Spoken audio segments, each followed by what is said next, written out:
Muito bem. Vamos orar mais uma vez? Pai, eu quero te agradecer, Senhor, por esta noite, por esse momento de estudo da tua palavra, de crescimento de cada um de nós. Te agradecemos porque o Senhor tem dado a todos, ó Deus, a alegria de poder crescer na palavra e aprender mais e mais. Que, ó Deus, como foi colocado pela tua serva Elisângela, que o corpo de Cristo, ó Deus, a igreja seja realmente edificada, possa ser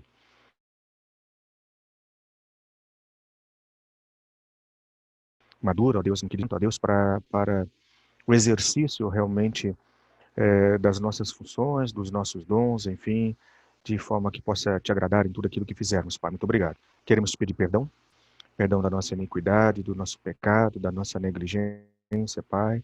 E dia a dia, momento a momento, estamos aprendendo que precisamos do Senhor e dependemos do Senhor cada vez mais para fazer o teu querer, a tua vontade. Obrigado, Senhor. Pedimos a tua bênção agora no estudo e fazemos a nossa oração em nome de Jesus. Amém. Muito bem. Ok, gente, hoje é sexta. Na quarta-feira, então, nós comentamos, né, o finalzinho do nosso estudo, nós comentamos que, falando um pouco sobre os desejos do coração, abordado lá por Tiago, nós comentamos que quando esses desejos estão em nosso coração, estão em constante guerra, né, estão ali brigando, porque querem tomar a primazia, a centralidade, querem assumir o trono na nossa vida, né?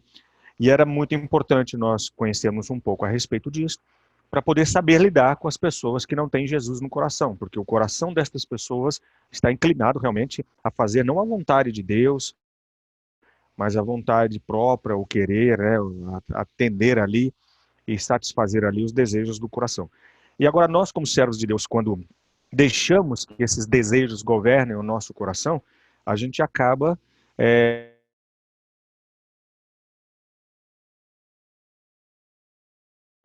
depois tem ali com Deus, a simplesmente um menu, né, ali daquilo que a gente quer, que a gente precisa, das nossas necessidades.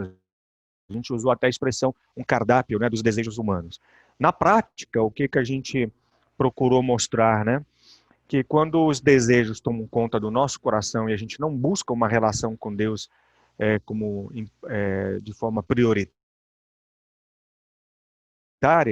a gente, como o Tiago abordou, né? Aquela oração em que a gente busca a satisfação das nossas vontades. Eu quero isso, eu quero aquilo, Senhor me abençoa assim, Senhor me dê aquilo, Pai, abra uma porta para mim, Pai, eu peço que o Senhor me mostre realmente a tua vontade. Então está sempre voltado para eu e eu. Né?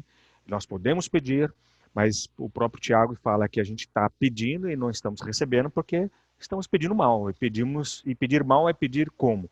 É quando a gente pede para gastar ali nos nossos próprios deleites, né? Nos nossos prazeres. E hoje aqui a gente vai voltar, então, melhor dizendo, nós vamos dar uma continuidade, né? Porque pensando desta forma, a grande questão é o seguinte: como é que a gente resolve essa situação, né?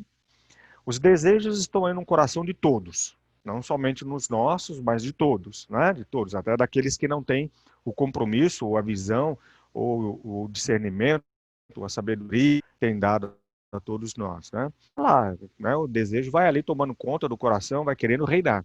Se é assim, como é que a gente resolve isso? O próprio apóstolo Paulo, a gente mencionou isso, mostra essa guerra constante, né? Daquilo que ele quer fazer e não faz, e daquilo que ele não quer fazer e acaba fazendo. E a gente vê que desde o início lá da criação do mundo, foi o desejo que despertou o coração ali de Eva, né? E Adão para não fazer a Eva ali um fruto, né? E aí ela tomou daquele fruto e também deu ao seu marido. Como é que a gente resolve isso, né? Essa situação? Como não sentir durante esse processo todo desencorajamento com essa guerra constante dentro do nosso coração? A gente usa essa expressão porque eu não sei se isso acontece com você, mas na minha vida sempre está acontecendo algo mais ou menos nesta, né, fase, principalmente agora, né, nesse momento que a gente está vivendo. Às vezes a gente se sente desencorajado com algumas coisas, porque você faz e você não consegue ver ali a coisa acontecer, né? E você tem sempre ali manifestando aquilo que você quer, como é que eu vou fazer, como é que vai ser, etc e tal. E no que diz respeito à evangelização, à pregação da palavra, estudos bíblicos, né, pregação nos cultos, etc. e tal, às vezes os líderes que estão à frente, pastores, presbíteros, estão sempre pregando, dando estudo bíblico, né, ou mesmo o líder que é leigo, né, teologicamente falando, às vezes pode se sentir desencorajado porque ele precisa de um retorno e não tem. Então imagina um evangelista, no nosso caso, todos nós, né, como evangelistas, como instrumentos nas mãos do Senhor, pregando a palavra, levando a palavra, falando de Jesus para um amigo, para um parente, para um vizinho, né? E anos fazendo isso, tentando, e a pessoa não toma posição e continua sempre fugindo por entre os dedos, né? Quando a gente quer que essa pessoa possa ir para a igreja, estar com a gente, etc. e tal. Aí bate aquela tristeza no coração, a gente fica desencorajado, a gente tem no coração assim aquela sensação de que, puxa, eu estou fazendo tanto e não estou vendo o resultado, né? Então é preciso entender neste processo em que somos instrumento nas mãos do Senhor e olhando, né, para o coração das pessoas, é preciso entender algo que é fundamental na vida de todo aquele que quer falar de Jesus para alguém e que não queira ficar desencorajado, que está aí até em letras, né, garrafais, né, bem aí destacadas, né, é a graça de Deus. E somente a graça de Deus pode nos dar poder para dizermos não, né, aos fortes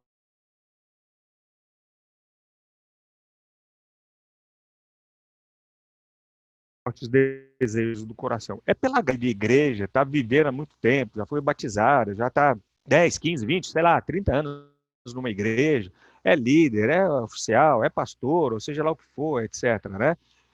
Não é essa experiência, não é essa atitude, não é esse know-how que a pessoa tem que vai realmente fazer com que ela possa refrear esses desejos do coração, ou mesmo ficar ali encorajada quando realmente não consegue ver o fruto do trabalho, né?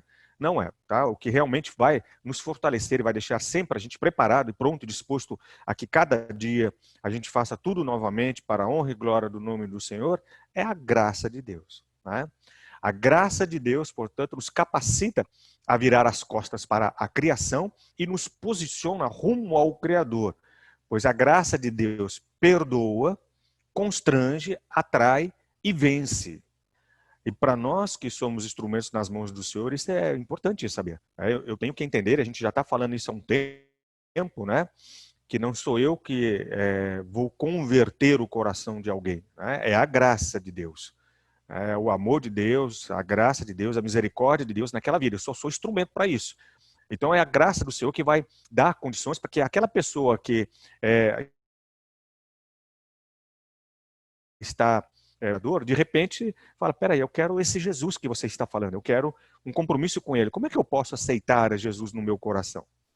Quando a gente vê uma pessoa falando isso para nós temos que glorificar o nome do Senhor e falar, Senhor, é por tua graça e por tua graça somente, porque não é o meu esforço, não é o seu esforço, não foi a minha capacidade, a minha sabedoria, a minha inteligência que de uma forma logística, né, pôde atuar ali, fazendo com que aquela pessoa pudesse aceitar a Jesus como Senhor e Salvador. Não, não foi. Foi a graça de Deus. E nós precisamos entender esta graça da forma correta, né? Porque eu vejo, nós ainda vamos preparar numa outra ocasião um estudo muito claro sobre a graça de Deus, falando aí sobre a eleição, predestinação, misericórdia, tudo aquilo que o Senhor faz para atrair, né, realmente com o seu amor a cada um daqueles que ele já escolheu.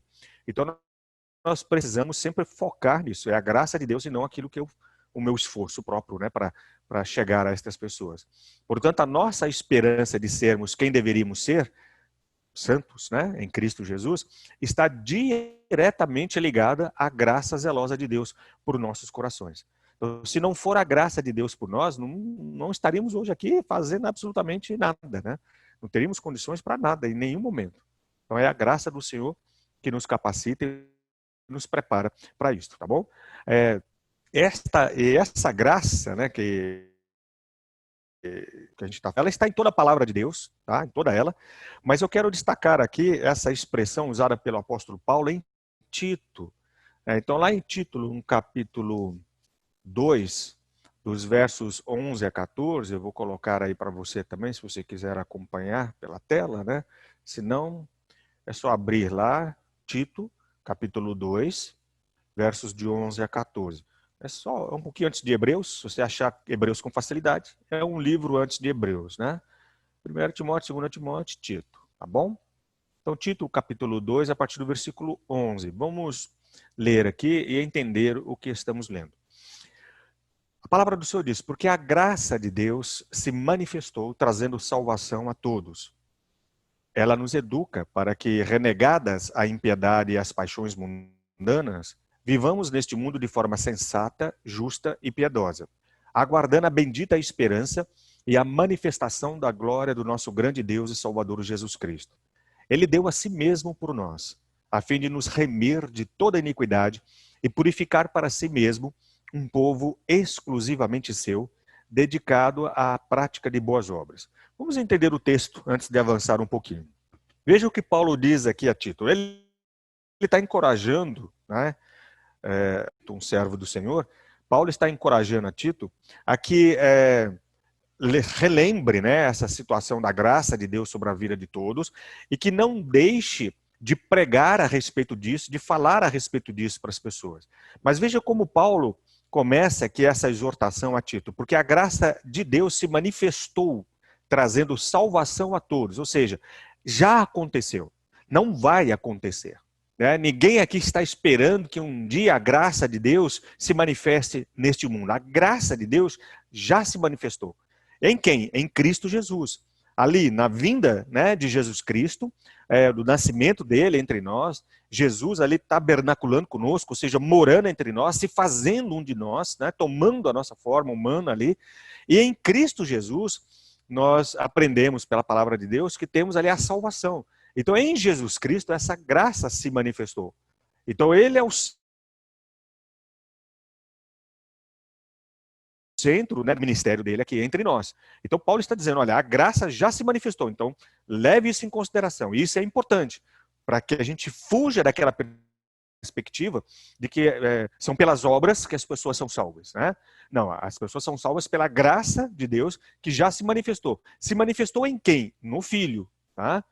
E o versículo 12 diz que esta graça nos educa, né, para que, renegadas a impiedade e as paixões mundanas, o que significa isso? Que a graça nos ensina, né, a graça de Deus nos ensina, né, para que todas essas paixões, esses desejos da carne, né, que acontece, a impiedade propriamente dita, o pecado em si, né, realmente sejam renegadas e a gente possa viver neste mundo de forma sensata, justa e piedosa. Este viver é o viver de santidade, né? Aquele viver que é um processo, né? A salvação, ela não é um processo, a salvação já é um evento que aconteceu. Somos salvos, né, instantaneamente em Cristo Jesus no momento em que ali o Espírito Santo nos quebranta, nos transforma, né, e faz de nós nova criatura. Agora, a santidade é um processo. Como é que eu tenho que viver? Agora que eu sou salvo, como é que eu vivo a minha vida?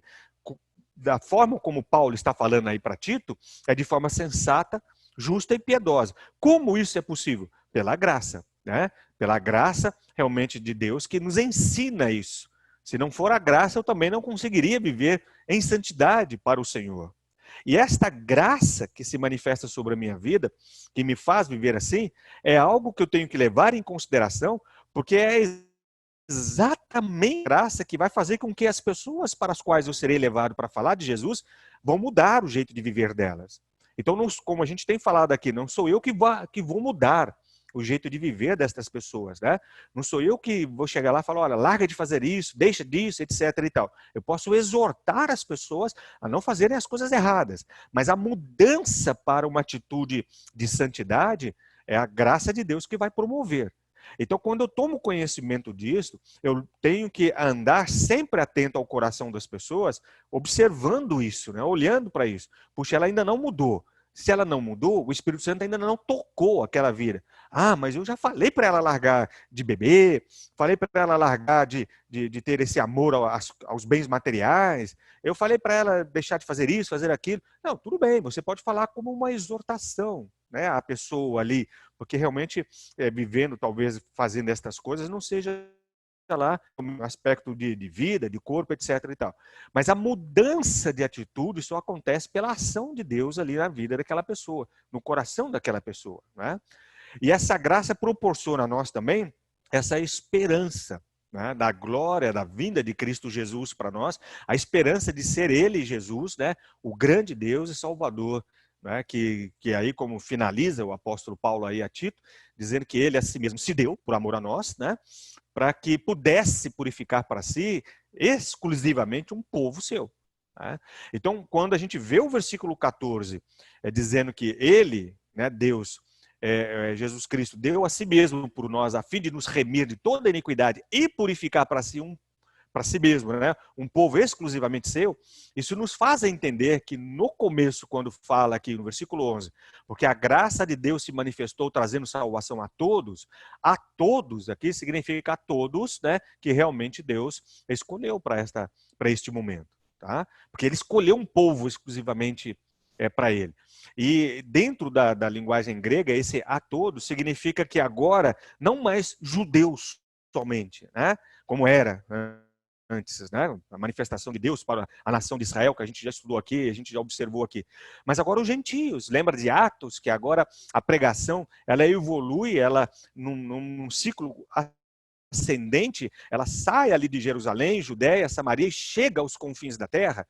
Né? Então se manifesta a todos, ou seja, agora não é exclusividade do judeu, mas é a todos os gentios, os quais nós estamos incluídos. Né? E dentre todos, ali Deus tem o seu povo, né? Aquele povo que ele escolheu, né, para si mesmo, para estar para sempre com ele na eternidade, ok? Então isso é só o entendimento do texto. Então, de uma certa forma, o que Paulo está dizendo aqui, né, para Tito, né? E é isso que também nós temos que aprender a fazer na hora de falar de Jesus, falar da salvação em Cristo Jesus para uma pessoa. Paulo está dizendo a Tito para que ele sempre relembre as pessoas, né, a respeito do que é a grande história da redenção. Qual é a grande história da redenção? Qual é o alvo, o objetivo, né, de falar da salvação, de pregar as boas novas? É lembrar o sacrifício de Jesus Cristo para perdoar as pessoas e purificar para a sua glória um povo que pertence somente a Ele. É isto, em outras palavras, que Paulo está dizendo a Tito. E é isso que temos que aprender. E soma-se a isto, né, a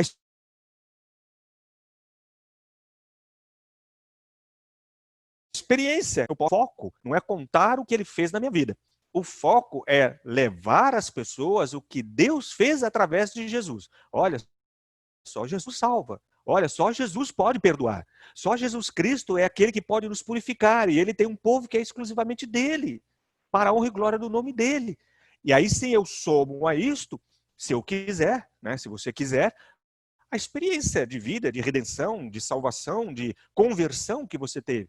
Olha, outrora, no passado, eu, Jesus, mas pregar a palavra de Deus para mim, e você vai compartilhando.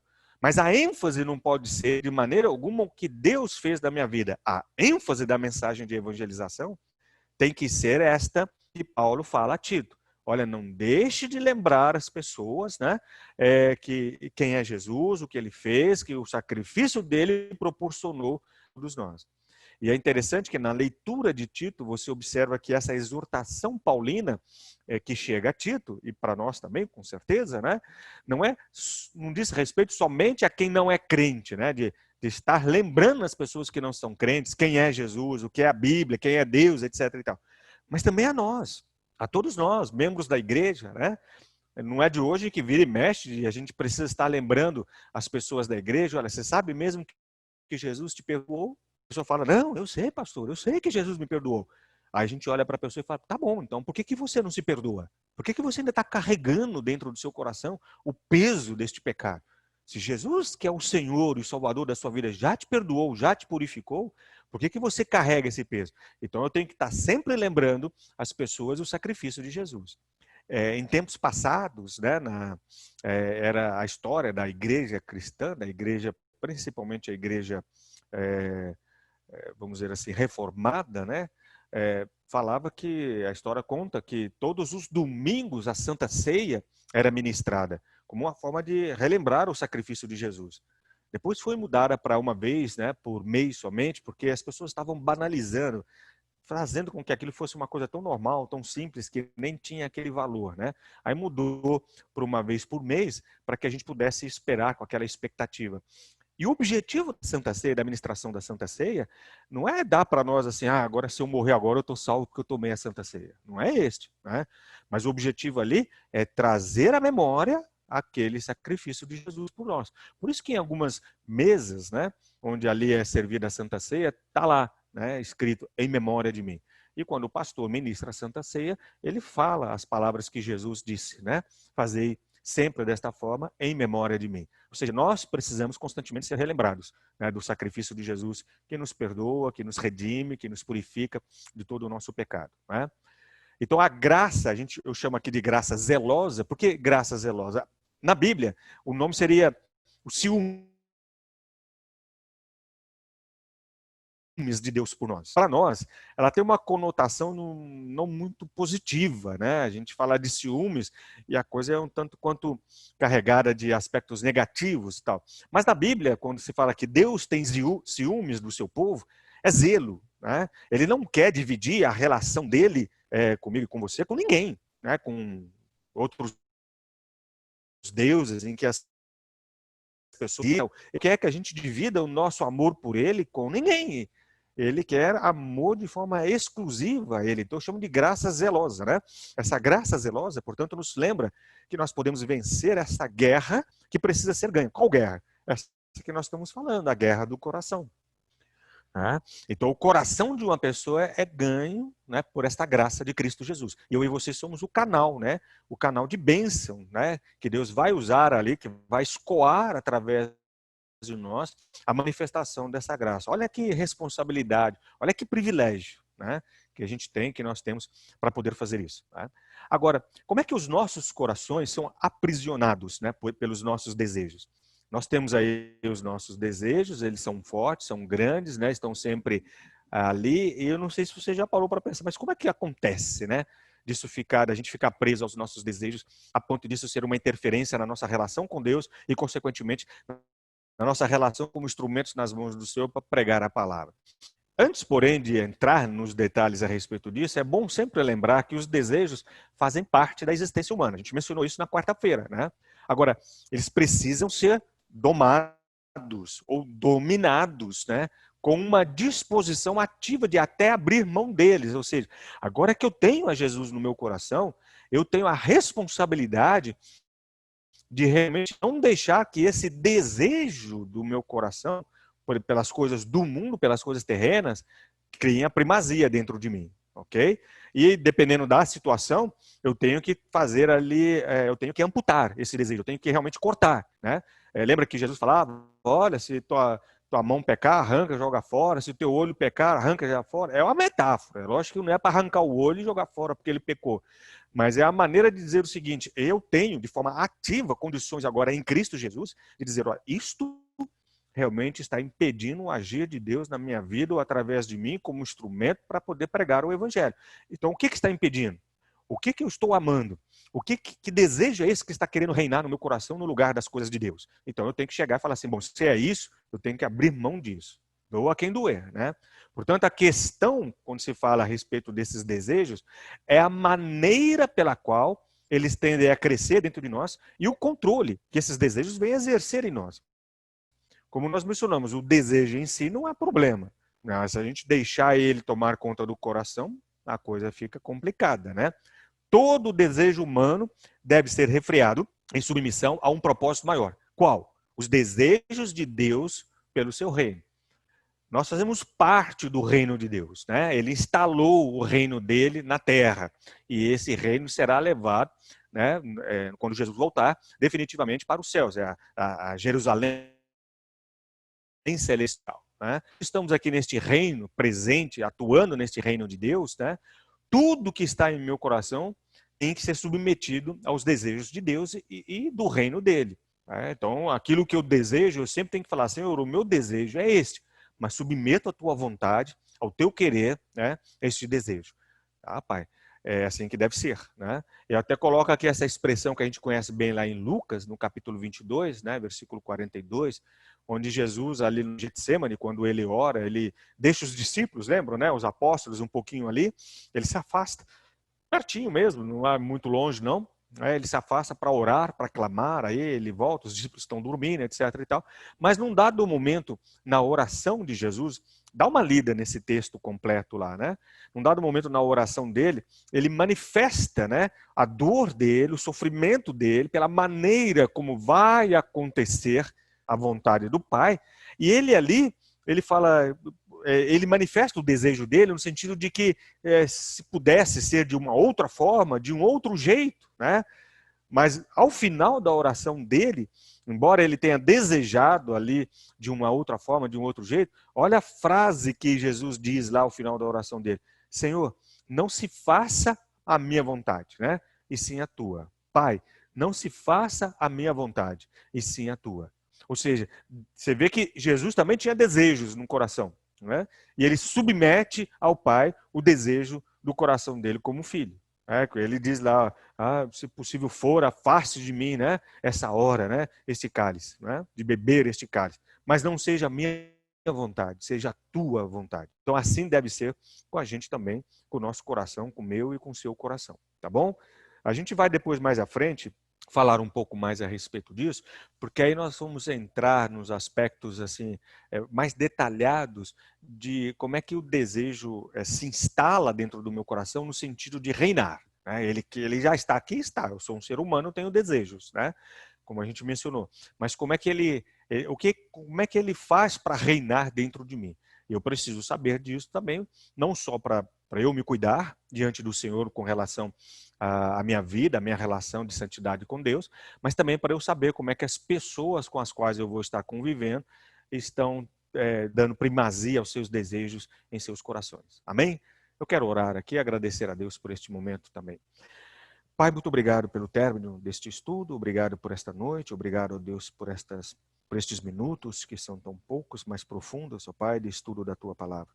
Queremos aprender sempre e queremos ser nas Tuas mãos, de forma desimpedidas, ó Deus, instrumentos, para que realmente o Teu nome seja honrado e glorificado.